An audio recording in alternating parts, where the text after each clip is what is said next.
Hello, good morning. সকাল সকাল ঘুম দিয়ে উঠলেই না মুখটা এরকম কলসির মতন হয়ে থাকে, কি করব ভাল লাগে না।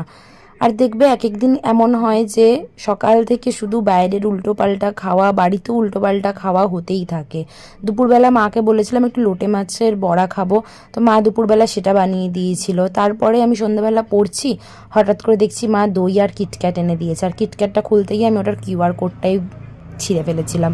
যাই হোক, তারপরে মাও একটু দই খেলো, আর ঠিক তার আধ ঘন্টা পরেই বাবা নিয়ে এসেছিল ভেজিটেবল চপ আর ডিমের ডেভিল।